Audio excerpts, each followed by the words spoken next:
मोदी सरकार पर जब जब उंगली उठती है तब तब चमचों की एक टोली बाहर आती है। अपने आका को बचाने के लिए तरह तरह के पापड़ बेलती है, कहानियां सुनाती है। इस बार भी मोदी सरकार पर सवाल उठे हैं तो अंध भक्तों की फेवरेट दीदी रूबिका लियाकत ने मोर्चा संभाला है। दीदी को इतनी तकलीफ हो रही है कि वो दिन में 4 ट्वीट्स कर रही हैं और लोगों को समझाने की कोशिश कर रही हैं कि भाई पीएम मोदी तो देवता समान आदमी है, उनसे कोई गलती नहीं होती। रही बात बिहार में हो रहे एसआईआर की, तो उसके भी फायदे हैं। भले ही वो चुनाव से पहले ही क्यों न हो रहा हो, लेकिन बीजेपी करवा रही है तो जरूर कुछ सोच समझ के करवा रही होगी। कुल मिलाकर रूबिका अपने आका को बचाने के लिए हर संभव प्रयास कर रही है। हालांकि इसमें वो खुद भी फंस गई है।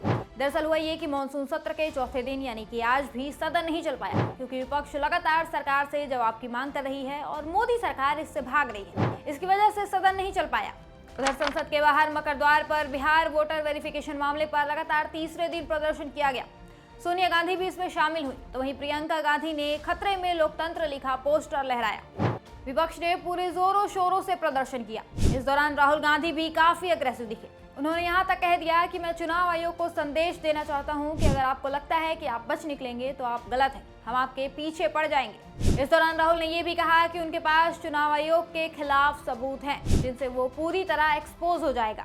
मतलब आज भी विपक्ष ने मोदी सरकार को पूरी तरह से आड़े हाथों लिया। ऐसे में गोदी मीडिया में बौखलाहट बढ़ गई है। अब ये लोग अपने आका को बचाने की कोशिश में जुट गए हैं। इसी होड़ में रूबिका लियाकत ने थोड़ा ज्यादा बोल दिया। पत्रकार दीदी ने पीटीआई की एक खबर, जिसमें बताया गया था कि बिहार में वोटर वेरिफिकेशन के विरोध में प्रदर्शन की वजह से सदन नहीं चल पाया, इसे रीट्वीट करते हुए लिखा, हंगामा हंगामा बस हंगामा। रूबिका ने ये ट्वीट करने के बाद सोचा होगा कि आज तो बहुत बड़ा तीर मार लिया है, इतना बढ़िया ट्वीट किया है कि लोग तारीफों के पुल बांध देंगे। लेकिन दीदी जी की उम्मीदों पर तब पानी फिर गया जब लोगों ने तारीफ तो छोड़िए, उल्टा इन्हें इनकी असलियत दिखाना शुरू कर दिया। आपको कुछ कमेंट्स पढ़कर भी सुना देते हैं। रूबिका की ट्वीट पर विशाल नाम के एक यूजर ने कमेंट किया है, चमचागिरी बस चमचागिरी। तो वहीं पूजा सिंह ने लिखा, न्यूज रूम में बैठकर चिल्लाना चिल्लाना बस चिल्लाना। रोहिताश राठौर ने कहा, दलाली दलाली बस दलाली। कुल मिलाकर लोगों ने रूबिका को उन्हीं की भाषा में जलील कर दिया।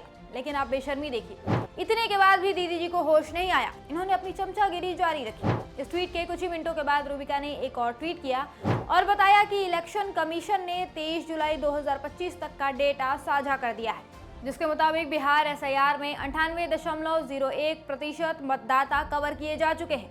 20 लाख मृत मतदाताओं के नाम पाए गए हैं। 28 लाख स्थायी रूप से प्रवास कर चुके मतदाताओं के नाम पाए गए हैं। 7 लाख मतदाताओं के वोट एक से ज्यादा जगह पर हैं। 1 लाख मतदाताओं का कुछ पता नहीं चला।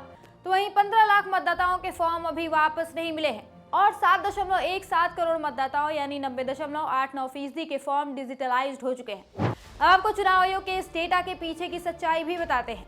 इस समय आधे से ज्यादा बिहार बाढ़ की चपेट में है। कहीं बिजली के खंभे गिरे हुए हैं, कहीं सड़क नदी में तब्दील हो गई है, तो कहीं कुछ और मुसीबत आई हुई है। ऐसे में बीएलओ घर घर जाकर फॉर्म भरने के बजाय अपने ऑफिस में बैठकर खुद ही फॉर्म भर ले रहे हैं। मतलब पूरी तरह से फर्जीवाड़ा हो रहा है।